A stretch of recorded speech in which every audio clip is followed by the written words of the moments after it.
bonita, que coisa boa. Vamos aguardando aí enquanto o pessoal vai chegando. Então, vamos que vamos. Sejam bem-vindos à nossa live. O Robson hoje é o dono da bola. Hoje, passamos o bastão para o Robson que vai conduzir nosso bate-papo aqui com a gente, né? Aqui o Thiago, nosso menino sócio aqui da Oliveira e Carvalho, com muito... que coisa boa. Querido, seja bem-vindo a esse bate-papo aqui, da consulta formalizada por um monte de clientes que a gente, notadamente clientes de médio porte, e ficam na dúvida. A gente já está encerrando agora o ano de 2021. Nossa prioridade é já se preparar para 2022, e em se tratando de a gente fazer um dever de casa. Agora, seja bem-vindo. Tudo bom, Grazi? Tudo bom. A Grazi é a líder da área tributária aqui da Oliveira e Carvalho. Então, a parte pensante da empresa está aqui, só faltou o Weber aqui com a gente. Tudo bem, queridos. Então, está entrando agora em 2022 e a gente precisa se preparar. Como empresário, como gestor, qual é o melhor critério de tributação para a empresa? Eu tenho que começar a me organizar agora em 2022 para fazer a opção em 2022. A gente sabe que em matéria tributária, quando a gente faz a opção, essa opção ela é retratável para o resto. Se eu escolher presumir, o presumir de janeiro até dezembro. Se eu escolher o real, eu tenho que ir com o real de janeiro até dezembro. Então, assim, caramba, qual é o melhor critério de tributação para a minha empresa? Então, vou fazer a abertura aqui. Na sequência, eu vou passar para o Robson, que com o Thiago e a Grazi vão trocar uma ideia com vocês. E na sequência, vão abrir aqui para perguntas e respostas, tá? Então, vamos mais. Tem um comentário aqui. O Pedro falou que nosso som está falhando. Vocês estão me ouvindo bem? Está falhando aqui também um pouco. Está falhando, verdade. Está falhando um pouquinho? Está falhando, mas agora parece que normalizou. Agora ficou legal? Melhorou. Parece que estabilizou. Então, tá bom. Então vamos em frente, né? Bom, então, qual é o melhor critério de tributação para a empresa? Quando Obrigado, o colega respondeu aqui. Então, quando o empresário pergunta para o contador qual o melhor critério de tributação, não raro o colega da contabilidade diz o seguinte: olha, o melhor critério de tributação é o lucro presumido. Só que muitas das vezes esse comentário de que o lucro presumido ele é a melhor opção, ele advém às vezes da ignorância. Puxa vida, quer dizer, o colega contador às vezes não é afim à contabilização de empresas no lucro real. Às vezes ele ou não sabe, ou às vezes sabe, mas ele acha que o lucro real ele vai chamar a fiscalização para a empresa. Quantas vezes eu já ouvi isso? Não, lucro real não, senão você vai chamar a fiscalização para dentro da sua empresa. Isso é bobeira. Por que é bobeira? Porque não existe um acompanhamento empresa por empresa no âmbito da Receita Federal, né? A gente sabe que a Receita ela tem o T-Rex lá em Brasília, um tremendo computador que define lá os critérios para acompanhar as empresas. A gente sabe que existem grandes empresas, né? Empresas com faturamento acima de R$1 bilhão, né? São os grandes contribuintes. Esses sim tem um acompanhamento ali na lupa, né? E você tem ainda aquelas empresas que têm um faturamento a partir de R$500 milhões ano, que são empresas que têm o chamado acompanhamento diferenciado. Então, esses CNPJs que respondem para um montante significativo de tributos, sim, tem praticamente um auditor fiscal como sócio, né? Mas a grande maioria das empresas não é assim que funciona, né? Então, se a sua empresa ela mudar de critério de tributação, né, a vida continua igual para ela, né? Se antes ela arrecadava 100 dinheiros de PIS e agora ela vai arrecadar 90 dinheiros de PIS, meu Deus, diminuiu 10% o valor do meu DARF aqui. Nada muda para ela, não é assim, né? Então, o fato de você aderir ao lucro real não significa que você vai ser fiscalizado coisíssima nenhuma, tá? Se fosse assim, a grande maioria das empresas optantes pelo lucro real seriam fiscalizadas. E a gente sabe que esse contingente não chega nem a 1%, não é verdade? Então, assim, dito isso, qual é o melhor critério de tributação para a empresa? Simples resposta. Aquele que vai resultar em menor carga tributária, né? Fim, né? Quando a gente fala de tributação sobre o lucro, a gente está falando basicamente de dois tributos, né? Imposto de renda e a contribuição social sobre o lucro líquido, a chamada CSLL, né? Esse cara, imposto de renda com o respectivo adicional, né? No Brasil tem o imposto de renda e tem o adicional do imposto de renda. Cara, meu Deus do céu. Mas, enfim, quando você soma as alíquotas de imposto de renda e de contribuição social sobre o lucro líquido, a gente tem aproximadamente aí 34% de imposto. Tem lá umas deduções do adicional, né? Se tira da base 60 mil do trimestre, mas, enfim, aproximando dá 34% sobre o lucro. Então, eu, empresário, se for lucro presumido, vou pagar 34% do meu resultado para o governo. Se eu for lucro real, vou pagar 34% para o governo. Então, as alíquotas são iguais? As alíquotas de imposto de renda e de contribuição social são iguais, tanto no lucro real quanto no lucro presumido. Vai pagar aproximadamente 34% nos dois casos, né? Agora, essa alíquota, ela incide sobre qual base de cálculo? Aí é que faz a diferença, né? Então, o lucro presumido tem uma base de cálculo e o imposto de renda tem uma base de cálculo. Qual é a diferença da base de cálculo em um caso e no outro? Então, como o próprio nome está dizendo, o lucro presumido ele tem uma base de cálculo pré-determinada em lei, né? Então, vai ser sempre aquela mesma base de cálculo. Ela varia em função da atividade, né? Então, traduzindo aqui em números para você entender. Quem é do setor de comércio tem um lucro presumido ou uma base de cálculo de 8% do faturamento. Qualquer empresa do setor comercial vai sempre calcular 8%, esse é o número, 8% do seu faturamento. Esta é a base de cálculo. Então, se você é um comerciante, tem um supermercado e você fatura R$1 milhão por mês no seu supermercado, quanto é o lucro presumido do supermercado? 8%. Quanto é a base de cálculo? 8%. 8% do seu faturamento. Então, você fatura R$1 milhão, sua base de cálculo é 8% de R$1 milhão, R$80 mil. Esse percentual pré-definido por segmento é o lucro presumido. É a base de cálculo do imposto de renda da contribuição social. Então, faturou R$1 milhão, base de cálculo é sempre 8% todos os meses, 80 mil. Sobre os 80 mil reais é que você vai aplicar a alíquota de imposto de renda, a alíquota da contribuição social, aqueles 34% que não mudam. Então, no fim das contas, você vai pagar 34% de 80 mil reais, que vai dar aí aproximadamente quase 30 mil reais, né? Simples assim. Bom, mas e se eu for do segmento de serviço? Quanto é o lucro presumido do segmento de serviço? 32%. Mas qual serviço? Todos eles. Se você é uma empresa prestadora de serviço, você é um escritório de advocacia, você é uma empresa de contabilidade, você é uma empresa de consultoria, não importa, empresa de treinamento, a sua base de cálculo vai ser sempre 32% do seu faturamento. De janeiro até dezembro, todo fim de mês. Você vai falar assim, qual foi meu faturamento desse mês? R$1 milhão. Quanto é meu lucro presumido? 32%. 32% de 1 milhão, 320 mil. Esse é o seu lucro presumido. 320, em cima dos 320 mil reais, você vai pagar o imposto de renda e a contribuição, aqueles 34%. Então, 34% desses 320 mil, vai dar mais ou menos aí uns 100 mil reais, talvez um pouquinho mais disso, né? Aí, se eu for um posto de combustível, o posto de combustível tem um lucro presumido diferente, é 1,6 do seu faturamento. E se eu for de transporte, o transporte muda para 16, dependendo do transporte de carga de passageiros. Então, a gente tem percentuais pré-definidos no regulamento, variando por atividade, né? Os mais utilizados são 32% para serviços e 8% para comércio e para indústria, né? Fim. Então acabou. Aí como é que eu faço essa comparação? Então, no lucro presumido, você viu que o lucro é apurado a partir de um percentual, né? Aplica-se sempre o mesmo percentual todos os meses sobre o faturamento daquele mês. Por isso é presumido. E o que é o lucro real?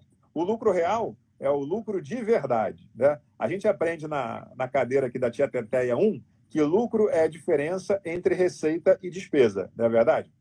Então, o que as empresas vão fazer? Vão pegar o faturamento delas daquele mês e vão descontar as despesas. Então, vamos imaginar que você tem um faturamento hipotético aí de R$1 milhão e você tem despesas de 800 mil.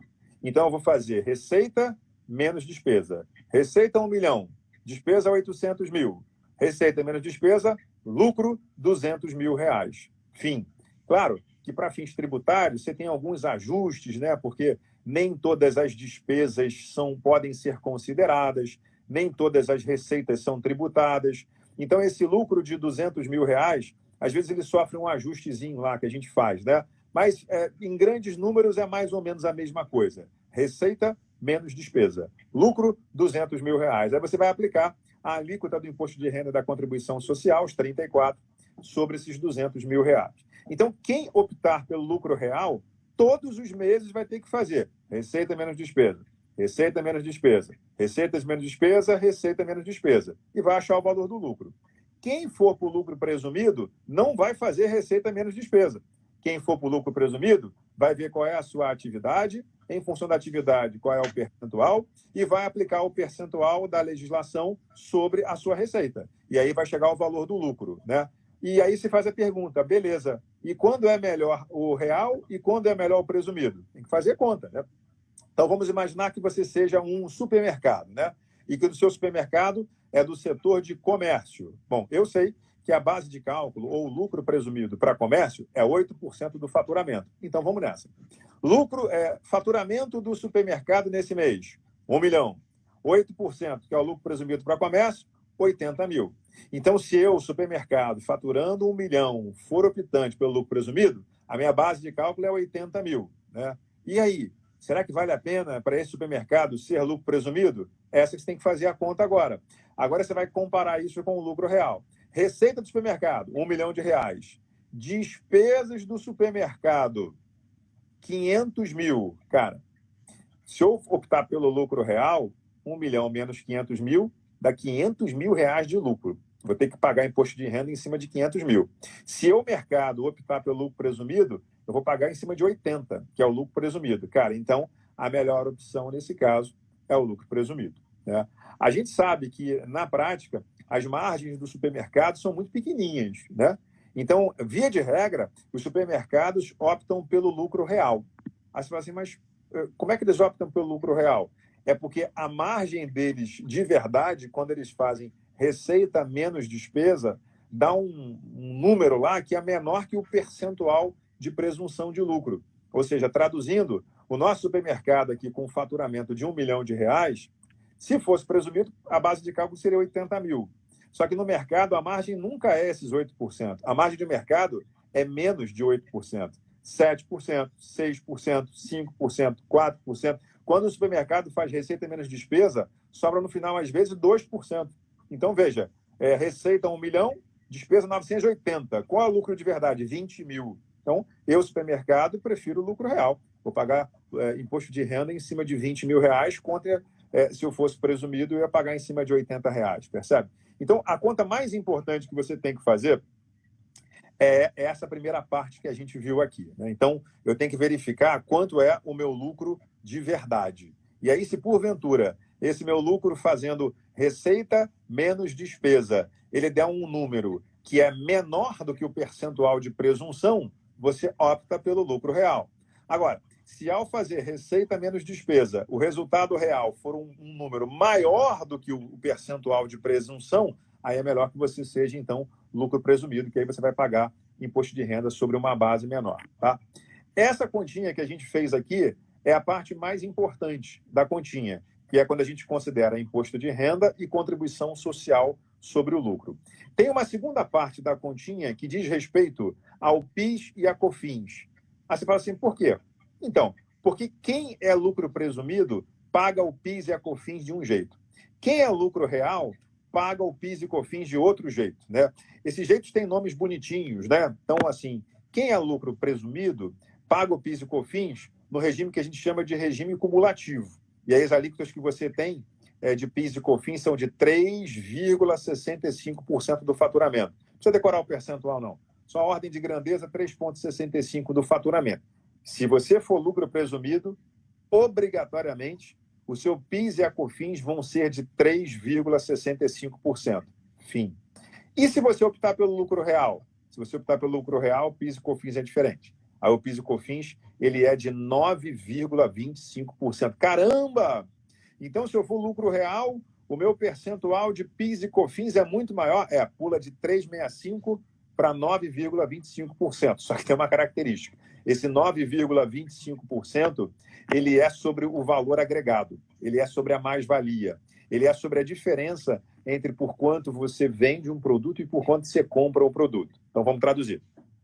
Vamos imaginar que você seja o supermercado, novamente, e que você compre uma mercadoria por R$800 mil e venda por 1 milhão. Beleza? Comprou por 800, vendeu por 1 milhão. Qual é a margem? Qual é o ganho? Qual é o lucro? Qual é a mais-valia em relação a esse produto aí? 1 milhão menos 800, 200 mil. Então, aí você no lucro real vai pagar o PIS e a COFINS em cima desses 200 mil. Né? Então, tá 9,25 de 200 mil, vai dar mais ou menos aí, quase 20 mil reais. Né? Tem outras coisas que eu tenho que considerar no PIS e COFINS, outras despesas que geram crédito, mas, a grosso modo, a gente está falando de um tributo sobre valor agregado. Né?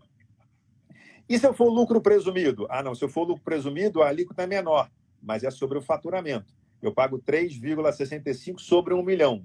Então, nesse caso aqui, se eu fosse lucro real, pagaria menos PIS e COFINS. 9,25 de 200 dá 20. 3,65 de 1 milhão dá 36,5. Curiosamente, em que pese a alíquota ser menor no presumido, eu pagaria mais PIS e COFINS no presumido do que no lucro real. Então, qual é a forma correta de você fazer a apuração desses impostos? Você tem que botar isso no papel. Não tem mágica. Eu tenho que fazer assim, se eu for lucro real, aí eu faço a minha projeção de receita, vejo quais são as minhas despesas, vejo quanto é a minha base de cálculo, meu lucro real, aplico lá a alíquota de imposto de renda e contribuição de 34%, calculo o imposto de renda e contribuição. Aí vejo meu PIS e COFINS de 9,25 sobre a mais-valia e somo os dois caras. Essa é a base para lucro real. E se eu for presumido? Se for presumido, eu vejo o percentual da minha atividade, aplico sobre o faturamento e essa é a minha base de cálculo para IR-CSLL, chamado lucro presumido. Aí aplico os 34% de IR-CSLL sobre isso. E o PIS e COFINS? 3,65 sobre o faturamento e somo. No fim das contas, quando você somar o PIS e COFINS e IR-CSLL do lucro real e somar o PIS, COFINS e IR-CSLL do lucro presumido, você vai chegar a um número que for menor, é o mais interessante para você. Né? Eu não sei, o Robson, Thiago e Graça, se eu deixei de falar alguma coisa aqui importante. Não, acredito que foi bem amplo. E aí, só para fazer uma reflexão, né, José, aqui com nossos espectadores, quer dizer, então, que assim, a realidade é o que vale, né? A gente tem que conseguir enxergar a realidade de cada contribuinte para que realmente a decisão seja uma decisão consciente e acertada, não é mesmo? Porque o empresário, ele quer acertar. Exatamente, Robson. Então, assim, não dá para passar a régua dizendo assim, esse segmento é sempre melhor o lucro real. Não.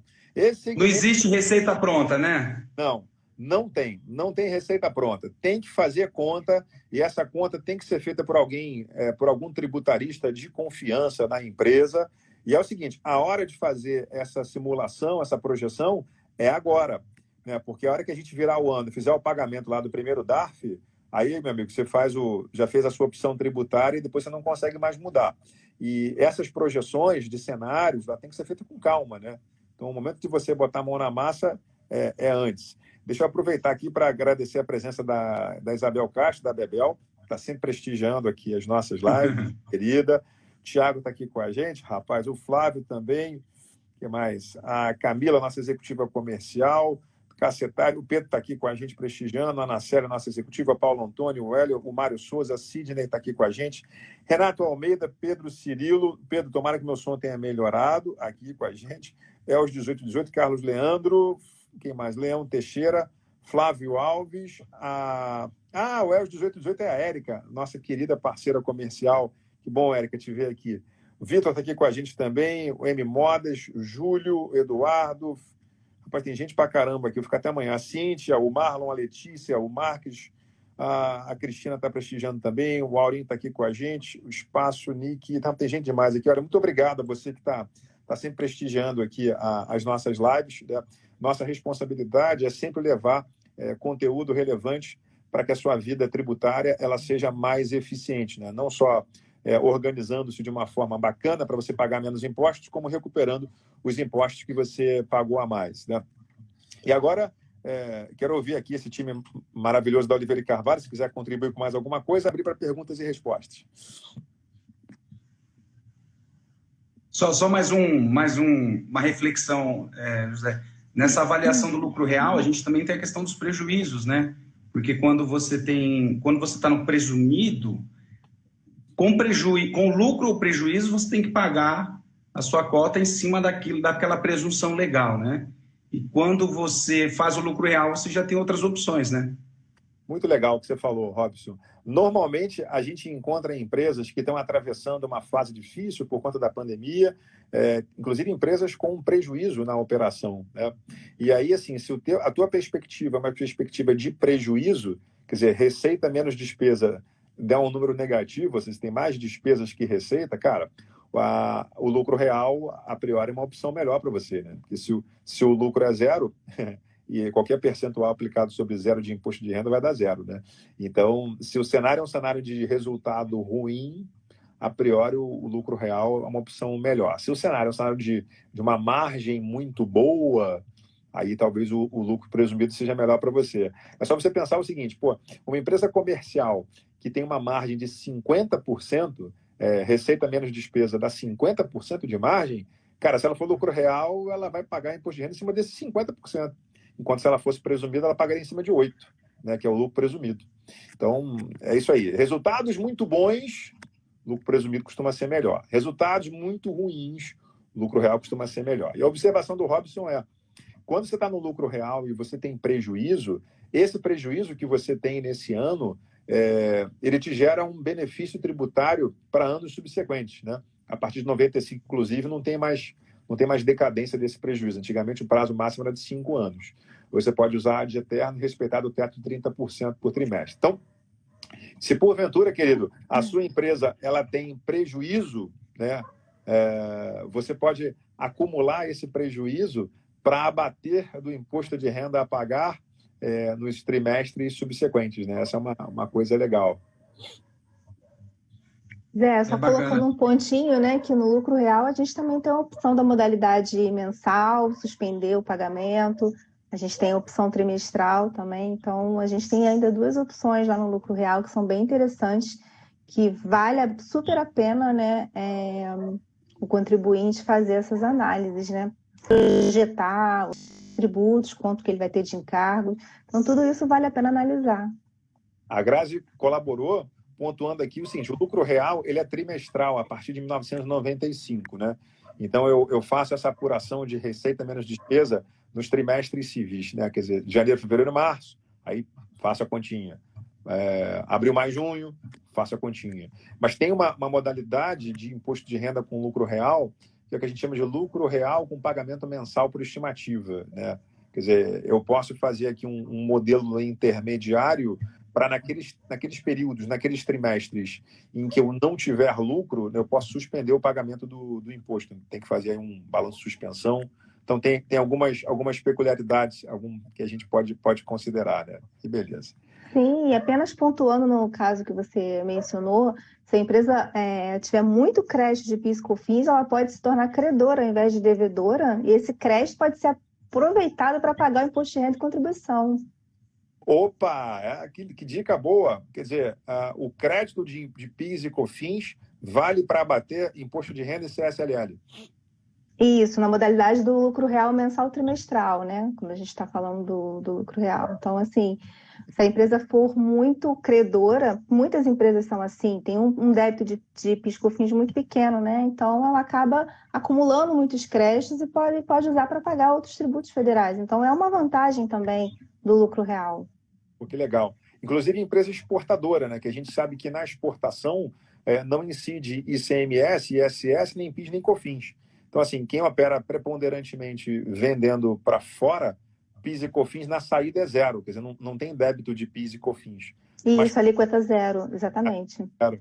E quando ela compra as mercadorias para revender, ela se acredita na entrada. Quer dizer, ela gera um direito que não consegue abater na saída de PIS e COFINS, mas pode diminuir o valor de IR/CSLL a pagar. Pô, muito legal. O que aí acaba vindo para o nosso mantra, né? Que é o fluxo de caixa da empresa aí sendo fortalecido aí com esse regime, né? Muito legal. A sua obrigação é essa, né? Melhorar o nosso mantra, melhorar o fluxo de caixa das empresas, né? Recuperando impostos e montando estratégias tributárias. Que legal. Muito bem. Mais alguma contribuição? É isso? Acredito que é isso, Zé. Só alguns recadinhos agora finais aqui para a gente, nosso público fiel. Primeiro, vocês que aí estão gostando do nosso tema, nosso canal, compartilhem, né? Curta, compartilhem com seus amigos, convidem para as próximas lives. Né? Nós temos agora aberto também um curso de recuperação de créditos previdenciários aberto. O link está na bio, maiores informações também, pode chamar a gente no privado, que a gente vai estar à disposição para esclarecer todas as dúvidas. E essa turma que a gente está oferecendo esse curso online já é a turma 3, né, Robson? Que legal isso. Já é a turma 3. Quer dizer, a gente inaugurou a nossa plataforma, a Universidade Corporativa, bombou, deu um montão de gente fazendo a turma 1, aí a gente suspendeu a inscrição para conseguir dar uma atenção mais individualizada. Fizemos a turma 2, muito bacana, e agora para a turma 3. Quer dizer, quem tem interesse em aprender a fazer a recuperação de impostos by himself, pode fazer o curso com a gente, né? Que, aliás, tem 2 cursos lá. Tem esse de recuperação de impostos, que é voltado para INSS de pessoa jurídica, e tem também a alavancagem de receita, quer dizer, é para profissional aí de contabilidade, de direito, ou mesmo de consultoria, que quer se organizar de uma forma mais eficiente para aumentar a receita. A gente explora aspectos comerciais lá de forma bem, bem bacana. Uma lembrança. Obrigado, Robson. Então tá, querido, muito obrigado a você que está com a gente aqui prestigiando o nosso bate-papo. Um fim de dia abençoado para você. E se você desejar assistir as lives anteriores, elas estão lá no nosso Instagram, né, que é a Oliveira e Carvalho.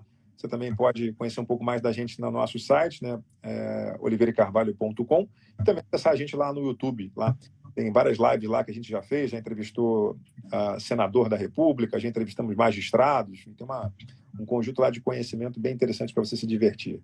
Muito obrigado pela fidelidade, pela audiência. Um abraço, bom descanso para todos nós. Até amanhã. Tchau, tchau. Um abraço. Tchau, gente. Até amanhã, gente. Um abraço.